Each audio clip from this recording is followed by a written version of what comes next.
Copyright disclaimer under Section 107 of the Copyright Act 1976.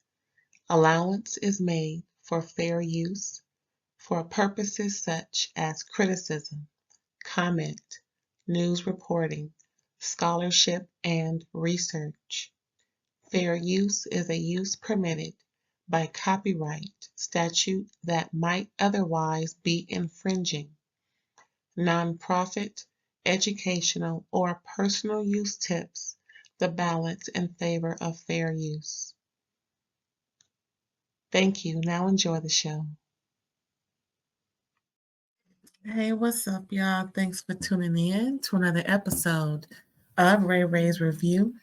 And tonight we'll be discussing Reasonable Doubt on Hulu, Season 2, Episode 6. Have you been watching? We're wrapping it up, y'all. We got 4 more episodes after this. Ooh, Jax is in a pickle. She is in a pickle. Her best friend's life is on the line for taking out the abusive husband. Yeah, baby. It's moving right along, and Corey is the attorney that she called in. He's doing his thing. He is making sure he is trying to get his other client out with the help of this particular case. And child, remember when I said something going on with DA Lucy? We about to find out, child. There's some stuff going on with her.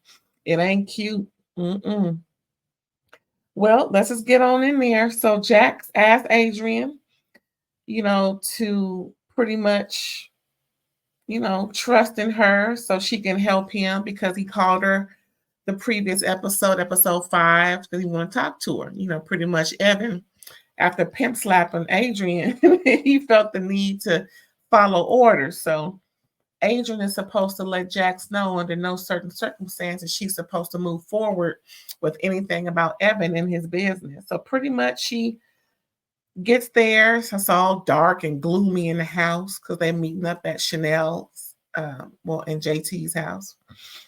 Big old mansion-like place out there in Baldwin Hills. Or was it View Park? Probably View Park. Anywho. So yeah, Adrian got a pistol in his back pocket. And when she comes in, she sees him sitting down. She's like, "What's up, Adrian? What's going on?" And she's panicking a little bit because, she's scared.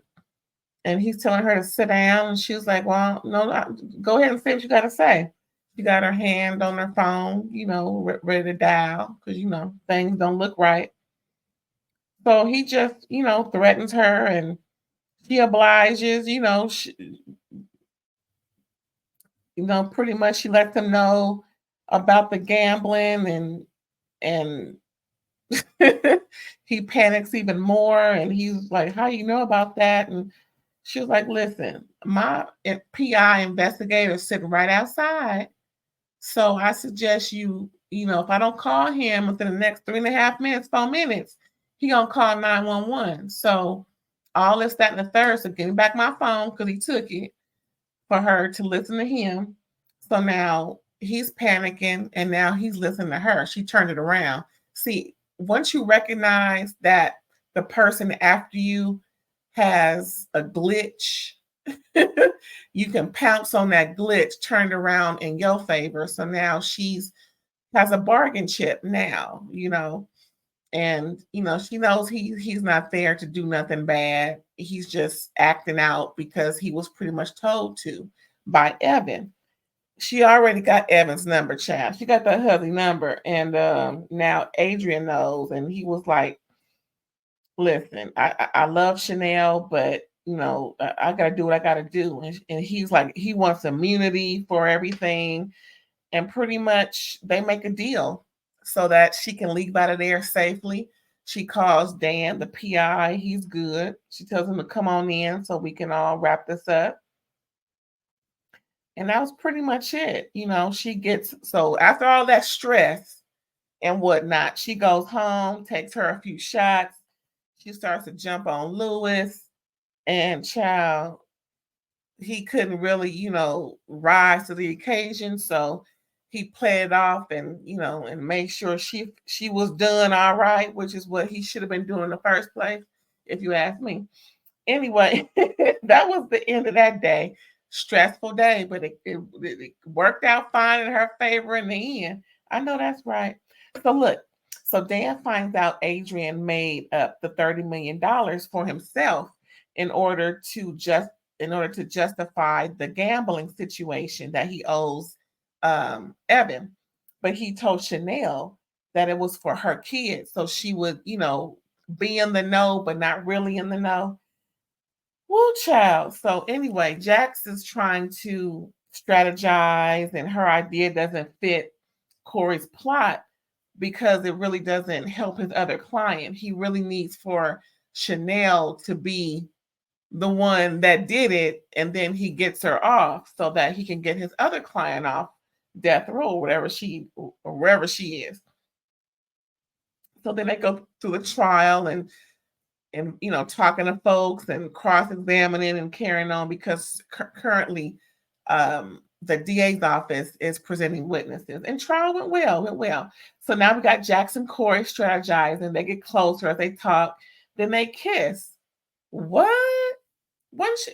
But don't trip.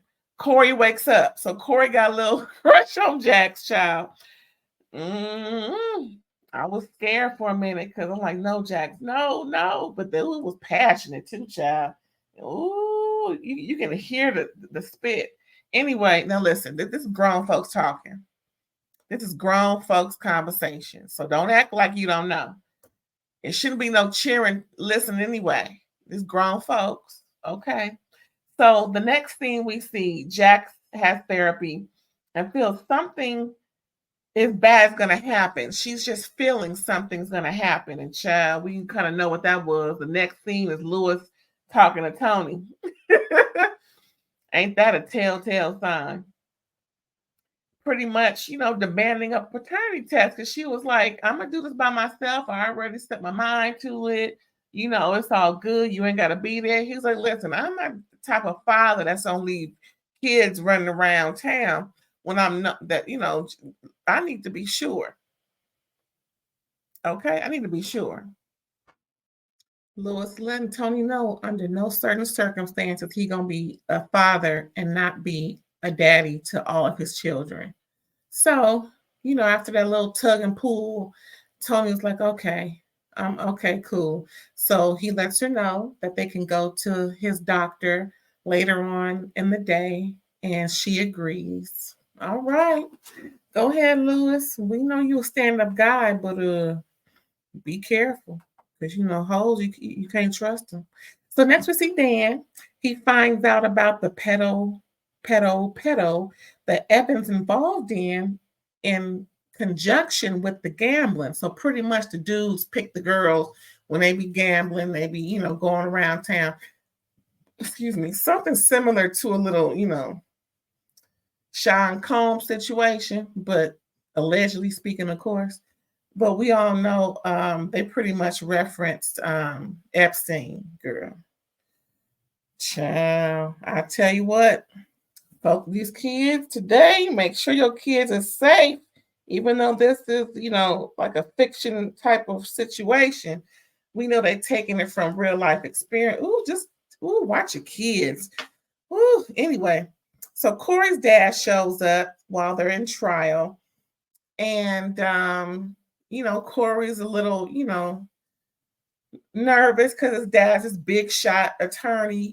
We kind of find that out when on episode 1, when the firm started asking Corey, is such and such your dad? And oh yeah, we got a good one. Yeah, because his dad is a big shot, big time. So that's good. And he kind of cute to be you know how it is. Corey ain't bad looking either.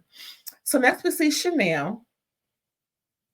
And she's just going through, child, just going through.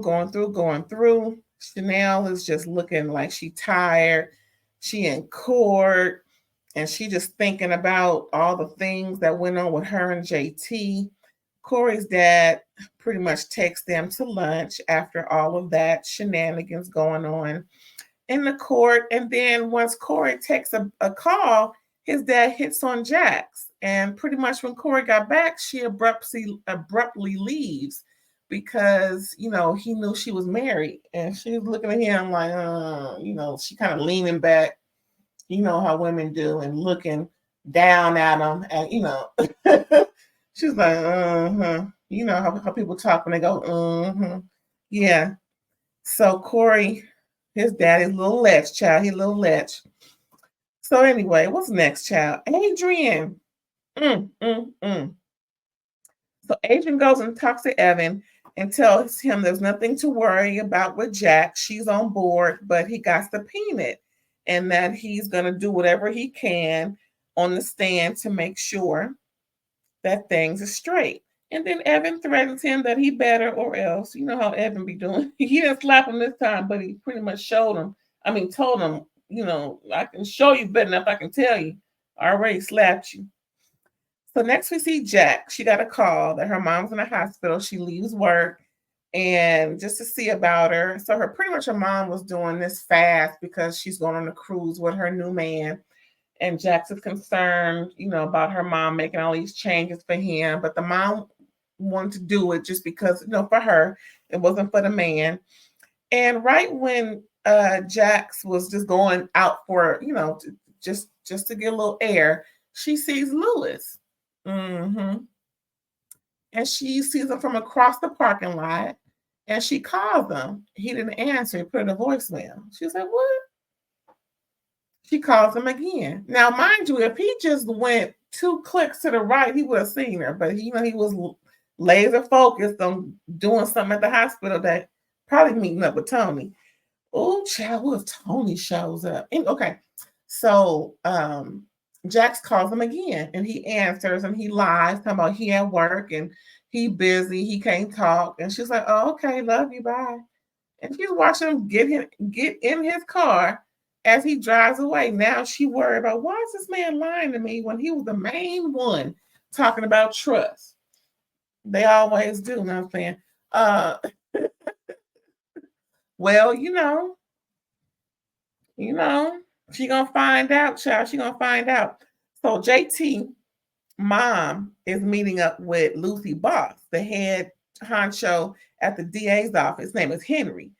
So apparently JT mom, Melva or Marva, whatever her name is, got some clout. She got a little umph in her.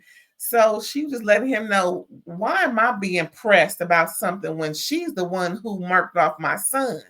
And he was like, "Listen, we got this." And she's like, "Well, you better get it before I do." I know that's right, mama, but she wrong. Anyway, so then Lucy walks in and she's like, what's she doing here? He's like, "You know what she's doing here." And she was like, "Yeah, I know." So pretty much he's just letting Lucy know, don't mess this up. And I heard you got to work late. She's like, "Yeah, someone slashed my tires." Uh-oh. Uh-oh, yeah. We find out some more stuff about Lucy and what she got going on. Next, we see Naima caught with a secret IG account, getting read for filth by both her parents at the house. So then, Jax asked if Lewis is okay after all that reading for filth. And he's like, "Yeah, all right, I'm all right." And she gave him another chance to come clean. See, my thing is this: just talk to the man. Say, "I saw you at the hospital, called you twice, and you lied about where you were." So what, hey, but she just waiting for the ball to drop, like she said earlier to her therapist. I just feel like something is going on. Yeah, girl, something going on with your man. Women got this intuition that we need not let nobody make us think it ain't what we think it is. Investigate, ask questions, just saying. So next we see Corey ask his dad to help him out because his dad is such a big hot shot. And so, Corey's just a little upset that his dad is giving him a hard time. He's like kind of hard to please. Corey was like, "I've been working so hard all my career, and all I need is for you to do this, that, and the third, and you can't even do it." Like what the heck is going on? You over here watching me. You see I'm doing a good job. So his dad is like, "I haven't seen enough." So then his dad kind of gave in and said, yeah, okay. Next, we got Adrian's child. Adrian is really, confused, but he's testifying for the DA and he's answering the questions, and the cross comes over, and then he confesses to the gambling child. He gave in. And pretty much we kind of knew that he would because him and Jax was talking. So he just pretty much said that the 30 million Shannelle didn't know about. It was something that he owed a bookie due to the gambling issues, and pretty much, that's what it is. And so Shannelle kind of said, why would he say something like that? And she said, because he asked me to. There you go. There you go. So then we see Jax talking with the DA's office, talking about, I got a whole lot more info for you, and it'll help your career because this is a win for us, but it's a bigger win for y'all. So pretty much they agreed to it, making them side deals in the back office. She didn't even tell Corey, but it's all good. So pretty much she's giving all this info that Adrian, this intel that Adrian gave her, that'll help the DA's office, and he can win this election. You know how folks do. So then Jax sees Toni with this DNA testing photo that she got from her secretary. Her secretary got the intel from a source. Oh, shoot. Here we go. We got Toni taking a DNA test. Now, there's someone with her at the hospital. Oh, yeah. Someone's there with her. Someone with a bandaged hand and a high top fade with the back shaved, just like somebody she knows. And she look at the picture like, what in the... Yeah, that's her man with Toni. So now she knows. Now, how hurtful that is. But child, wait a minute. So next we see a man stalking Lucy outside of her house. And he's like watching her walk in the house with her son, and he's smoking a cigarette. The smoke goes up, and next thing we knew, Lou was walking the front door, and then and Jax confronts him about the DNA testing and whatnot, and he was like, "I'm caught," But at the same time, she was like, "What the heck is going on?" And that's pretty much how it ends. Ain't that nothing? I can't wait for episode 7, child, because it's gonna be on and cracking. Now we're getting down to the crux of it. It's only 10 episodes, y'all. It's only 10. It's only 10. And I thank you so much for tuning in. I can't wait for y'all to hear the rest of this series. I can't wait for season 3 already, child. I just can't wait. Anyway, thanks for tuning in. And please like, comment, subscribe, and share. And happy Vlogtober. Bye.